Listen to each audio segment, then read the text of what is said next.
السلام عليكم، ازيكم يا حبايبي؟ اللهم صل على سيدنا النبي عليه افضل الصلاه والسلام. وحشوني جدا جدا من الفيديو اللي فات. يلا بينا بقى نشوف اللي عملنا ايه النهارده. عملنا بقى الكشري، عملنا بطريقه سهله، وعملنا جنبه سلطه خضراء وجرجير طبعا، وعملت جنبه كده شويه شطه كده بيتي، وعملت البصل كده حمرته بطريقه سهله ومن غير نشا بقى ولا دقيق. وبصوا الكشري ما شاء الله عامل ازاي، جميل والله، احسن من بره. وعملنا بقى العدس، عملته بطريقه حلوه من غير ما يكون مسلوق، عملناه مفلفل كده. يا ريت لو عجبك الفيديو ما تنسيش تشتركي معايا وتعملي لي شير او لايك. وبشكر كل اللي اشتركوا معايا على القناه على اليوتيوب، كل الجداد اللي اشتركوا معايا ودخلوا معايا بشكرهم جدا. وبشكر طبعا اللي هم معايا في الاساس وبيدعموني، بشكركم جدا جدا. يبقى لو عجبك الفيديو ما تنسيش الشير واللايك. معايا هنا بقى الحمص اهو بسلقه زي ما انتم شايفين، غسلته كويس ونقعته وصفيته.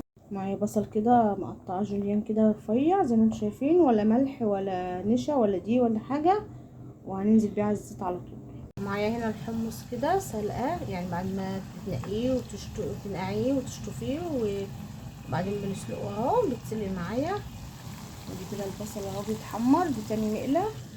اول مقله هي اللي طلعت معايا، بصوا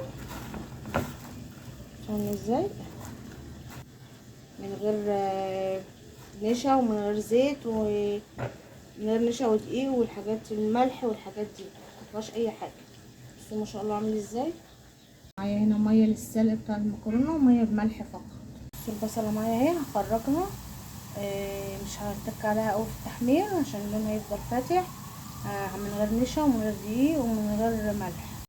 خدت بقى معلقتين كده من الزيت، هحمر بهم شويه شعريه كده واعمل ايه، كوبايه رز او نص كوبايه الا ربع، على حسب بقى انتي بتحبوا المكرونه اكتر في الكشري ولا الرز اللي اكتر. احنا بنحبش ان المكرونه تبقى كتيره في الكشري. انا هعمل بس نص كوبايه مع نص كوبايه الشعريه دي، احمرها كده بنص معلقه كده من الملح وازودها الرز واسقيها بقى ايه ميتها. انا بقى سقطت المكرونه اهي زي ما انتم شايفين كده الاسباجيتي، ومعايا مكرونه مرمريه صغيره. انتي بقى اي نوع مكرونه عندك حباه. معايا بقى كده الرز زي ما انتم شايفين اهو استوى اهو معايا ما شاء الله. ده بصل فيه ده لان انا واخده من زيت البصل. المكرونه هنا اهي اتسلقت اهي، بصوا حطيت لها زيت برضو من الزيت اللي كنا محمرين منه البصل، وحيقتها ملح ورشه من الكمون.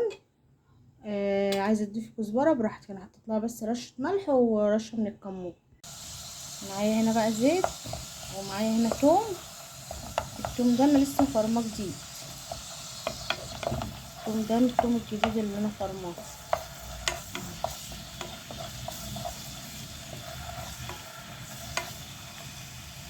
معايا بقى البصله كده اصفرت، هنزل بالخل،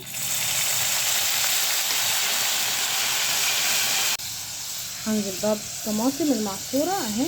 عندك صلصه براحتك، بس دي طماطم عندي اهي معصوره.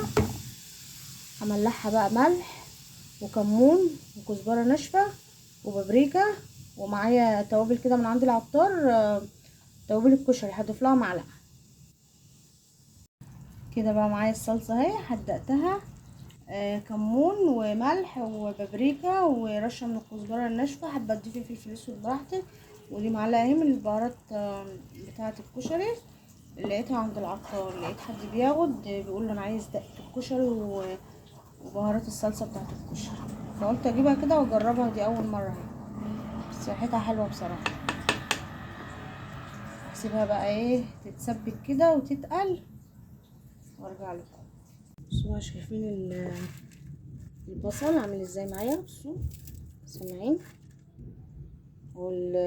والعدس بصوا مفلفل ومفيهوش نقطة مية ازاي اهو.